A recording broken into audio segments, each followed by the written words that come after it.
Bonjour à tous, nous sommes le mercredi 20 mai 2020, il est 18 h, c'est donc l'heure de votre journal sur 8 Mont-Blanc. Tout de suite, les titres. L'école de montagne réouvre peu à peu et il est temps pour eux d'accueillir parfois des techniciens pour un check-up complet. C'est le cas du côté du Mont-Cenis en Haute-Maurienne où un camion laboratoire, vous allez le voir, est venu repérer d'éventuelles pannes électriques. Un loup a été photographié dans la réserve naturelle des Contamines-Montjoie. Cette présence est une bonne nouvelle, mais inquiète les éleveurs. Une conférence de presse était organisée ce mercredi pour statuer sur l'avenir du canidé. Reportage à suivre dans le journal. L'information est tombée ce matin. La 18e édition de l'Ultra Trail du Mont Blanc est annulée. Prévue initialement du 24 au 31 août, l'organisation a préféré supprimer la course par mesure de précaution.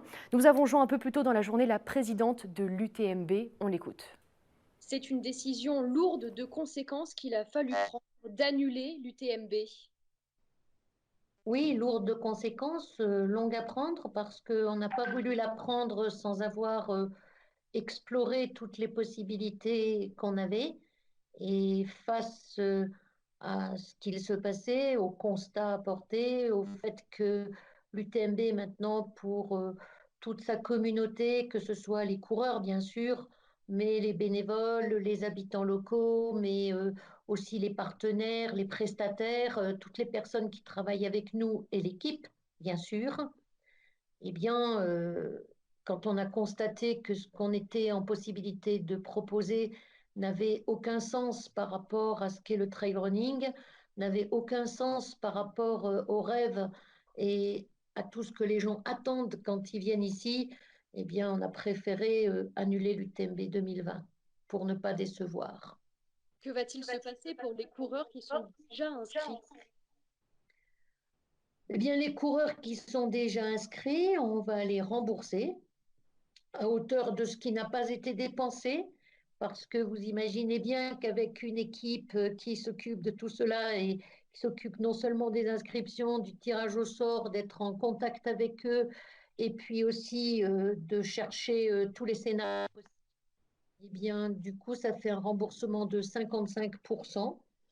Et puis, comme on a aussi conscience de tout l'enjeu qu'ils ont mis, de tout l'investissement personnel qu'ils ont pu passer, non seulement à passer les problèmes du tirage au sort, à aller faire des courses pour avoir leur point de qualification, eh bien, on leur réserve leur place à leur choix sur l'une des 3 prochaines années, c'est-à-dire soit 2021, soit 2022, soit 2023, selon leurs possibilités.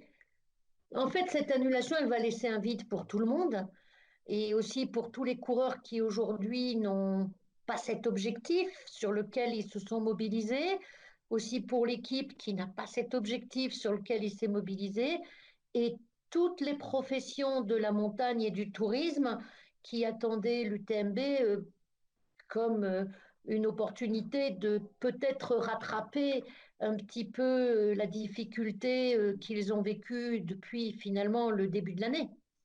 Voilà, donc c'est une déception pour tout le monde. Et dans la vie, on n'atteint pas toujours son objectif. Et de la même manière qu'un coureur qui vient s'inscrire sur le l'UTMB n'est pas forcément finisher, cette année, on n'est pas finisher et on sera finisher l'année prochaine. Je vous le disais en titre, avec la réouverture d'écoles, les équipes de maintenance peuvent désormais accéder aux zones les plus reculées de nos départements. C'est le cas au col frontalier du Mont-Cenis en Haute-Maurienne.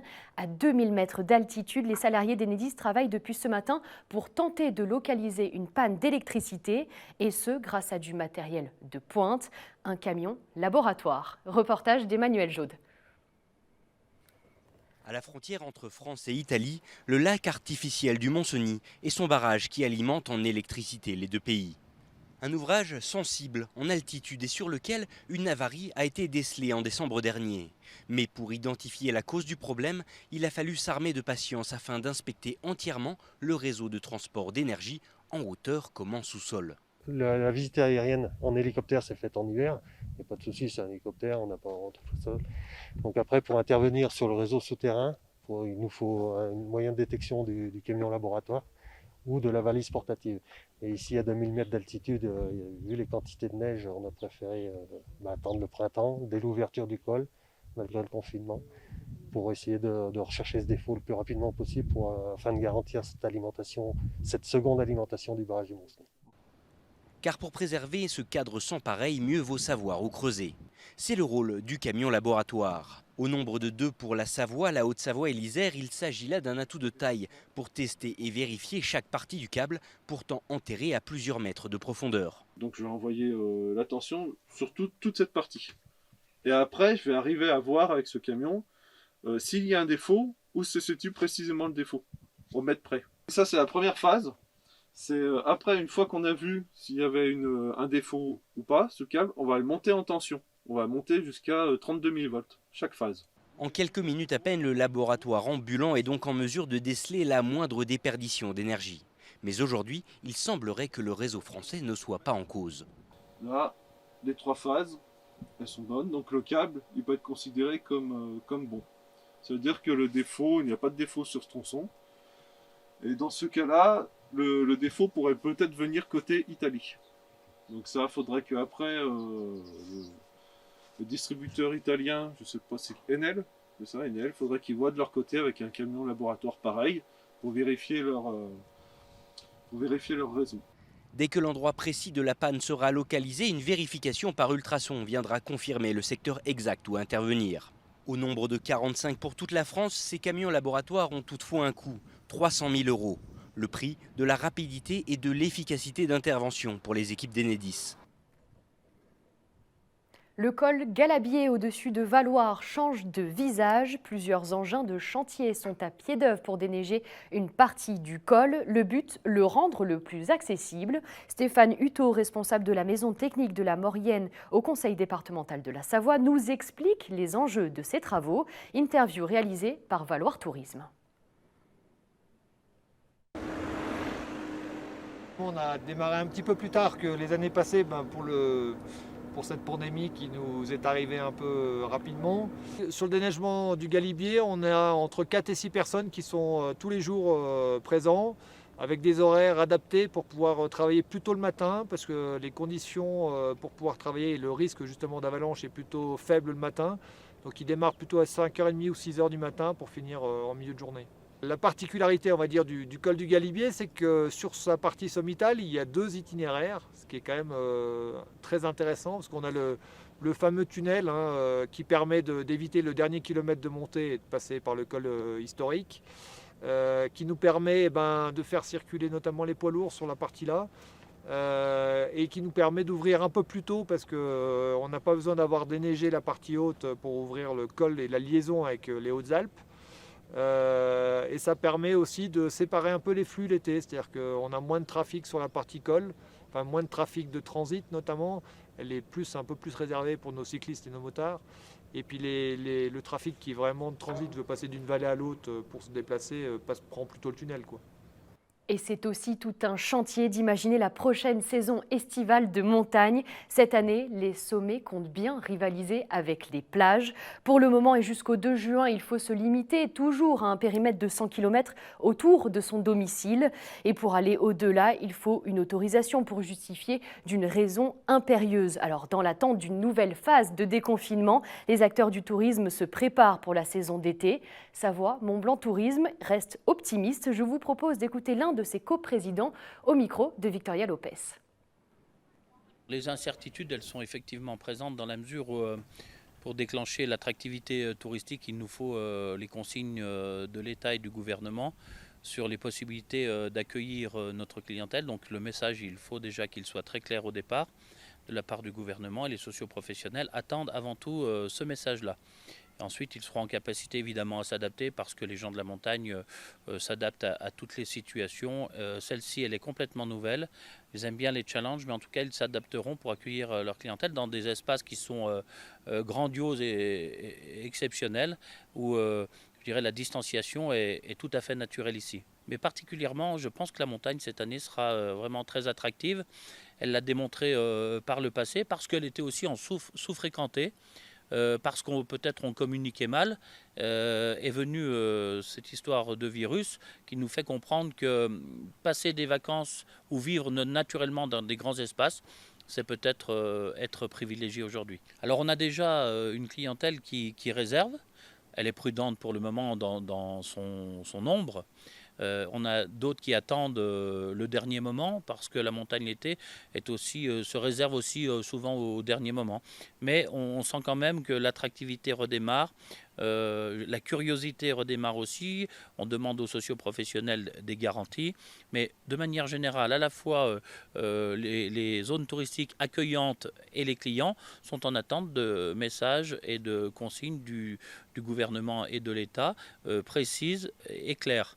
Parce qu'on ne peut pas non plus lancer un plan de communication ou décider d'un séjour sans consigne claire.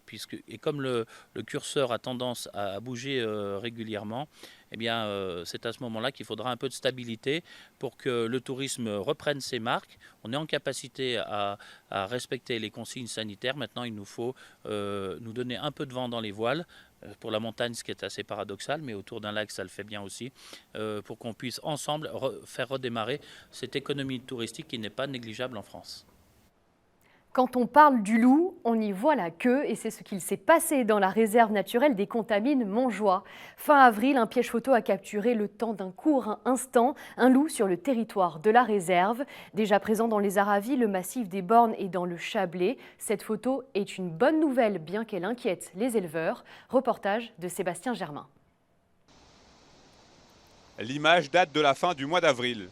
Un loup mâle a été aperçu dans la réserve naturelle des Contamines Montjoie.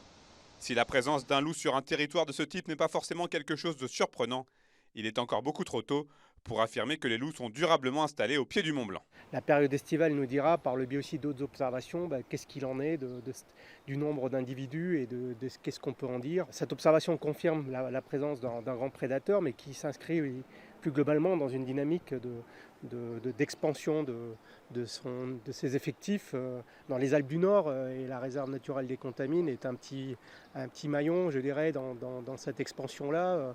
La présence du loup a une présence permanente sur 3 autres secteurs du département et on n'est pas là pour le moment encore dans une présence permanente confirmée du loup sur le secteur des Contamines. Aujourd'hui, le loup reste encore un sujet très sensible qui déchaîne les passions depuis maintenant plusieurs années.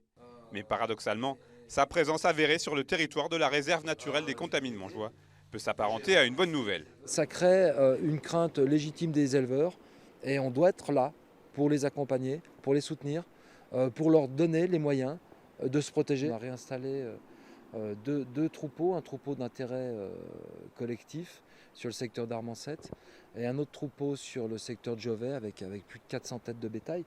Alors ce sont des modèles entre guillemets vertueux dans la mesure où il y a des plans de gestion. Ces bergers sont aidés avec des aides subventionnelles très importantes qu'on a vu tout à l'heure. Les troupeaux sont surveillés avec des chiens. Et pour continuer à aller dans ce sens d'une meilleure protection des troupeaux en cas d'attaque de loups, les agriculteurs respectuant un modèle vertueux pourront effectuer des tirs d'effarouchement non létaux à balles en caoutchouc. Un arrêté préfectoral devrait être pris dans les prochains jours à ce sujet. Après les lacs d'Annecy et du Léman, c'est au tour des lacs savoyards de retrouver vie. À compter de ce mercredi 20 mai, 2 nouvelles activités sont autorisées sur les lacs du Bourget et d'Aiguebelette. Des autorisations possibles grâce à la situation stabilisée en Savoie avec un taux de circulation du virus d'1,15%. Fanette de Buisson a rencontré le préfet de la Savoie cet après-midi. On l'écoute. Nous sommes le 20 mai, 9 jours après le début du déconfinement. Comment ça se passe pour le moment en Savoie ? Alors je dirais que tout d'abord, ça se passe plutôt très bien. Mais nous sommes dans une phase transitoire, une forme de sas, si vous voulez, entre la phase confinement et déconfinement total. Et de fait de ce sas, eh bien, il faut que nous utilisions ce sas pour arriver à transformer l'essai, si on prend une analogie sportive. Et donc c'est pour ça que j'invite toujours à la plus grande prudence sur le respect des gestes barrières. S'il n'y a pas ce respect des gestes barrières, on risque d'avoir un redéveloppement de l'épidémie.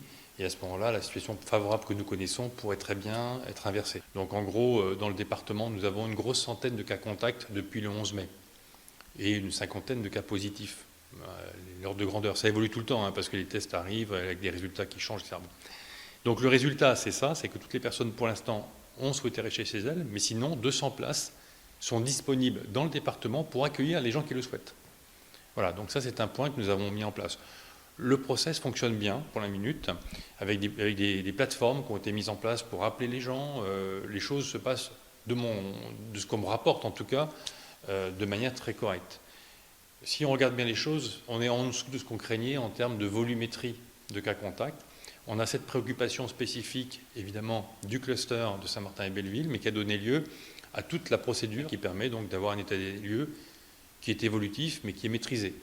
Au regard de la situation actuelle, vous avez accordé des dérogations à des maires qui vous l'avaient demandé concernant les activités autour des lacs. Qu'est-ce qu'on peut faire ou qu'est-ce qu'on ne peut pas faire ce week-end et les jours qui suivent?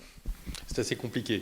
En réalité, nous sommes dans une situation un peu analogue à ce que nous avons connu pour les marchés. C'est-à-dire que la règle, c'est l'interdiction. D'autres choses qui sont au contraire totalement autorisées, comme par exemple les déplacements. Vous n'avez plus besoin d'autorisation pour sortir de chez vous, d'attestation sur l'honneur, sauf si vous dépassez les 100 km. Mais à l'inverse, pour tout ce qui est lac, tout ce qui est berge de lac, tout ce qui est plage, activité nautique, la règle, c'est l'interdiction. Après ça, les élus qui ont la compétence, dans leur domaine de compétence, qui souhaitent réouvrir les sites, peuvent faire une proposition pour les préfets, exactement comme les marchés avant, marchés interdits, les maires proposés, et c'est comme ça que nous avons réouvert plus de 40 marchés avant le déconfinement. Donc là, actuellement, j'ai reçu les demandes, j'ai dû signer 11 autorisations qui sont variables selon la demande des élus. Et dans le cadre qui nous intéresse le plus peut-être, parce que c'est le cadre le plus massif, Aiguebelette et Lac du Bourget, les demandes que nous avons sont des demandes qui portent sur l'activité nautique. Donc les activités nautiques, paddle, kitesurf, navigation, pêche sur un bateau, même pêche en bord de lac, sont autorisées dans l'arrêté, c'est précisé. Et puis il reste la question pour l'instant de l'interdiction des plages, qui reste d'actualité pour Aiguebelette, qui est à l'étude encore au moment où nous parlons pour le lac du Bourget, avec éventuellement une réflexion sur la nage en eau vive, mais pas sur les baignades. Je vous rappelle que sur l'espace public, c'est 10 personnes maximum. Et donc globalement, ça se passait bien. En montagne également. Alors la montagne, vous ne m'avez pas posé la question, mais je vais peut-être en dire un mot, parce que dans le département, c'est important. Donc les déplacements sont autorisés jusqu'à 10 personnes, avec des espaces entre les personnes, bien évidemment. Et grosso modo, toutes les activités de montagne sont autorisées maintenant. Il y a eu jusqu'au week-end dernier des restrictions concernant l'alpinisme, donc les manipulations de cordes en réalité. Maintenant, c'est quelque chose qui est ouvert également. Les via ferrata sont autorisées aussi. Donc les choses se font. La seule restriction pour la minute, parce que nous allons de manière progressive encore une fois, c'est que j'ai limité les courses à la journée, les courses en montagne à la journée, parce que les refuges sont fermés, que seule la partie hébergement d'urgence est encore ouverte, comme toujours, et que je ne veux pas avoir des risques sanitaires avec des rassemblements de trop de personnes sans avoir d'espace entre les gens dans ces endroits-là. Tout ça s'est fait bien évidemment en accord avec la profession, en accord avec les propriétaires de refuges, et j'ai mené un travail dans ce sens-là, et l'objectif est de réouvrir les refuges à partir du 2 juin. Le département de la Savoie propose un plan d'action de plus de 40 millions d'euros pour soutenir la reprise de l'activité et prévenir les répercussions sociales. Pour en parler, Hervé Guémard, le président du conseil départemental de Savoie, est avec nous. Bonjour. Bonjour. Alors, très concrètement, Hervé Guémard, comment ces 40 millions d'euros vont être utilisés? Alors, c'est un budget supplémentaire adopté dans un mois pour à la fois manifester notre solidarité et aussi pour relancer l'activité économique. Pendant tout le confinement, les 2000 agents du département et les élus ont été sur le terrain pour maintenir leurs activités de service public. Et maintenant que nous sommes dans le déconfinement, il faut bien évidemment réussir cette reprise. Alors, en matière sociale, nous allons donner une prime au personnel qui s'occupe des personnes âgées, des personnes handicapées, de l'enfance, comme l'État l'a fait dans les hôpitaux pour le personnel sanitaire. Ça nous semble tout à fait normal compte tenu du formidable travail que ces personnes ont fait. Nous allons bien évidemment accroître nos dépenses de solidarité pour le RSA, par exemple, pour les familles de collégiens qui sont dans la difficulté du fait de la fermeture des cantines scolaires. Bref, nous sommes là dans le cadre de nos compétences solidaires.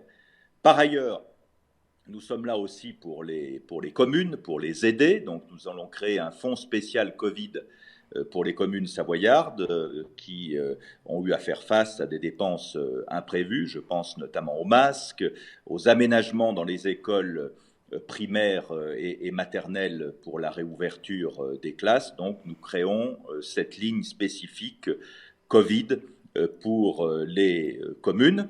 Et puis, nous avons mis en place avec la Caisse d'allocation familiale une opération bol d'air solidaire, c'est-à-dire pour cet été, emmener les jeunes au grand air dans notre beau pays de Savoie-Mont-Blanc, puisqu'on sait que beaucoup de jeunes, évidemment, ont été confinés, ils ont besoin de renouer avec la nature et la montagne, donc je pense que ce sera une très belle opération. Nous n'oublions bien évidemment pas l'économie, et avec le département de la Haute-Savoie, dans le cadre du Conseil Savoie-Mont-Blanc, nous allons lancer une relance du tourisme, de la promotion de Savoie-Mont-Blanc dans les semaines qui viennent, dès que les règles de déconfinement seront proposées. Et nous allons voter une enveloppe de 20 millions d'euros supplémentaires pour des travaux supplémentaires, pour accroître et accélérer le programme de véloroute, que ce soit les véloroutes départementales ou l'aide aux intercommunalités, la rénovation énergétique de nos bâtiments, et notamment les collèges, et puis bien évidemment accélérer notre programme routier. La Savoie, avant ces mesures, était déjà un des départements où la dépense d'investissement par tête d'habitant était la plus élevée, et donc nous estimons devoir jouer notre rôle plein et entier en la matière. Enfin, j'ajoute que nous aurons, en matière d'aide aux entrepreneurs, une aide spécifique pour les entrepreneurs individuels qui seraient dans la difficulté. Donc c'est un plan cohérent, global, qui s'inscrit dans une perspective d'avenir. Hervé Guémard, est-ce que finalement ce plan d'aide exceptionnel n'est pas aussi l'aveu que les aides de la région et de l'État ne suffisent pas? Non, parce que notamment en matière économique, il faut saluer l'action conjointe de l'État et de la région. Comme vous le savez, les départements n'ont plus de compétences économiques depuis la loi qui a été votée sous le quinquennat de M. Hollande, la loi NOTRe. Donc nous, notre rôle, c'est de faire du cousu humain et d'apporter les bonnes réponses quand elles sont partielles ou insuffisantes. Et je crois que de ce point de vue, le département joue pleinement son rôle d'échelon de proximité et surtout de solidarité territoriale. Et c'est pourquoi d'ailleurs, au-delà de ce programme exceptionnel de 40 millions d'euros, j'appelle tout le monde à participer à l'automne prochain à des états généraux pour l'avenir des Savoyards, parce que j'en avais déjà l'idée, et je l'avais dit déjà avant la crise de Covid, mais je pense qu'on doit absolument inscrire notre action dans le futur et imaginer la Savoie dans 5 ou 10 ans et de s'en donner les moyens. Merci Hervé Guémard pour toutes ces explications. La saison estivale se prépare du côté de Châtel. La station des Portes du Soleil est prête pour cette saison d'été. Ce week-end de l'Ascension pourrait d'ailleurs bien faire office de répétition avant les grandes vacances. Sur place, on espère accueillir davantage de clientèle de proximité. Les précisions de Victoria Lopez. Soleil et bonne humeur règnent à Châtel. En cette veille de long week-end et un peu plus d'une semaine après le déconfinement, les commerçants ont plutôt le sourire. Je me dis que certainement les gens vont avoir peur peut-être d'aller avec les contraintes qu'il y a à la plage. Je pense que les gens viendront peut-être plus en montagne. Il y a quand même assez d'endroits où vous pouvez vous promener sans croiser forcément du monde. Donc je pense que voilà, je suis assez optimiste pour la saison d'été. Dimanche dernier on a très bien travaillé parce que je pense qu'il fait beau et qu'il y avait les gens de Thonon en bas quoi. Et puis là, jeudi, vendredi, samedi, dimanche, ouais, on s'attend à bosser un peu aussi. J'espère qu'ils vont venir en montagne nous voir et être au calme et à l'air pur et pas tout entassés les uns sur les autres. Ils auront de la place pour circuler. Là, on est rouvert depuis une semaine, en espérant que cette année, les Français vont venir un peu plus à la montagne. On essaye de voir le bon côté des choses, il faut voir le bon côté, ça sert à rien d'être défaitiste. Si la fin de saison écourtée a eu ses conséquences sur la fréquentation et le chiffre d'affaires dans la station, les socioprofessionnels regardent vers l'été avec espoir. Le taux d'occupation par rapport à N-1, donc à la saison globale 2019, de l'été 2019, actuellement nous sommes à 29% de taux d'occupation, d'après notre observatoire G2A, pour 34% sur la saison estivale 2019. Donc il y a un delta de moins 5 points, ce qui n'est pas insurmontable pour le moment, donc ce qui nous donne plutôt un esprit optimiste, malgré la situation dramatique que nous vivons tous. Si l'Union européenne a appelé à la réouverture des frontières, ici on compte surtout et avant tout sur une clientèle de proximité. On s'adresse principalement aux Français. Les Français ont envie de sortir et de bouger. On fait partie de ceci, évidemment. Et la montagne est propice aussi pour accueillir du public, des vacanciers. La montagne l'été, déjà en général, c'est magnifique. Hein. Voilà. Ce ne sont pas des activités où un public de masse se retrouve, se réunit. Je pense au Fantasticab, cette tyrolienne. On descend soit en duo, soit en solo, mais il y a tout un protocole de distanciation naturellement installé depuis l'ouverture pour des raisons de sécurité, donc d'un vol à un autre. C'est exactement la même chose pour le bob luge, pour le dévalcarte, voilà, pour ses principales activités. Le practice de golf aussi, avec le centre pour les enfants aussi à Loie, est organisé. Il y a un espace. Donc effectivement, nos activités seront présentées dans de bonnes augures, en fait, et en tout cas d'un point de vue sécurité et sanitaire. La Suisse voisine représente une part importante de l'activité de la station. Les voisins helvètes ne peuvent pour le moment pas franchir la frontière. Les acteurs touristiques de Châtel comme ailleurs attendent la prochaine phase de déconfinement pour avoir encore plus de visibilité sur une saison d'été qui sera, à n'en pas douter, très particulière. Il fait beau sur les bords du lac Léman et certains ont la chance d'en profiter en se promenant, par exemple. Mais les mesures sanitaires sont-elles toujours au cœur des priorités des badauds? Andrea Deconche est allée à leur rencontre.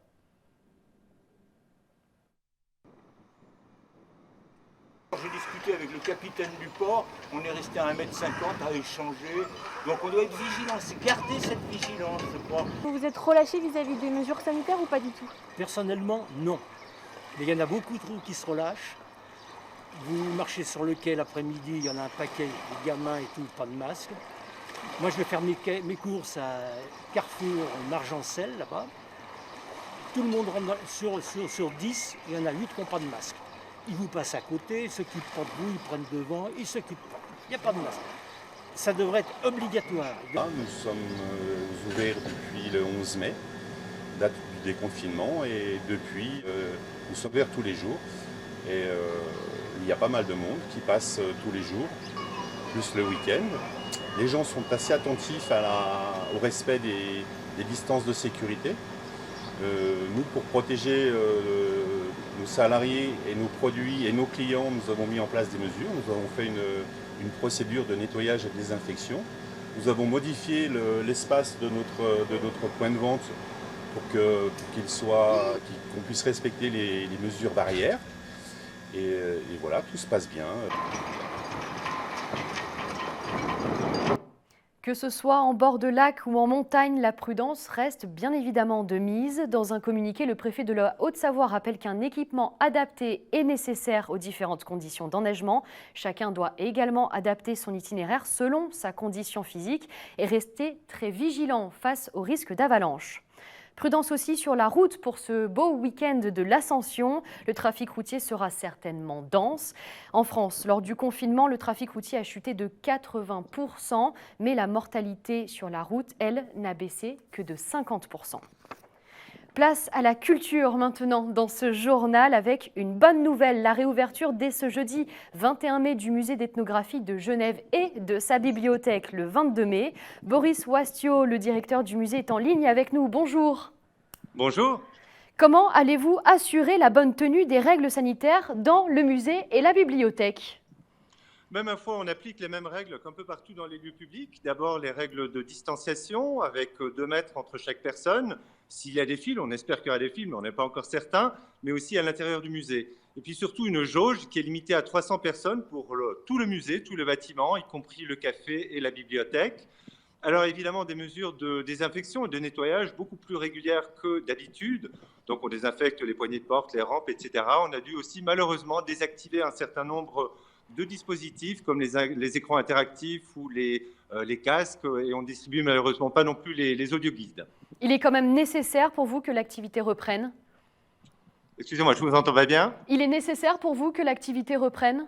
Alors absolument, écoutez, d'abord le public nous manque et on espère qu'on manque au public et qu'il sera au rendez-vous dès ce week-end. Vous savez, pour la plupart des employés du musée, c'est un réel plaisir que de rencontrer le public tous les jours et beaucoup m'ont dit combien ça leur manquait. Alors il y a un petit problème dans cette histoire, c'est que les Français ne peuvent pas encore franchir la frontière seulement pour du loisir, la frontière suisse. Est-ce que ce sera un manque à gagner pour vous, cette clientèle française ? Alors c'est certainement un manque à gagner dans le sens où ce qu'on appelle la France voisine, nos visiteurs proches sont quand même assez nombreux. Alors je n'ai pas le pourcentage en tête, mais c'est probablement bien 20% de notre fréquentation. Alors, prochaine exposition prévue à partir du 8 septembre sur Jean Dubuffet, un barbare en Europe. Vous pouvez nous présenter cette exposition en quelques mots ? Alors en quelques mots, oui, Jean Dubuffet, grand peintre et grand... comme barbare justement des arts, il a souhaité tout démonter et vous savez c'est aussi le créateur de ce qu'on appelle l'art brut, donc c'est la première personne à s'être intéressée de manière aussi systématique à l'art des aliénés, l'art des fous comme on dit. Eh bien figurez-vous que c'est lors d'un voyage à Genève en 1945 qu'il débute au MEG, justement qu'il va rencontrer pour la première fois un psychiatre qui va lui montrer le travail de ses patients et c'est là que commence toute l'aventure Jean Dubuffet. Merci beaucoup pour toutes ces précisions. On vous souhaite bien évidemment une très très bonne reprise. Merci beaucoup. C'est déjà la fin de cette édition. Merci de votre fidélité. On se retrouve non pas demain, mais vendredi pour un nouveau journal. Passez une très très belle soirée.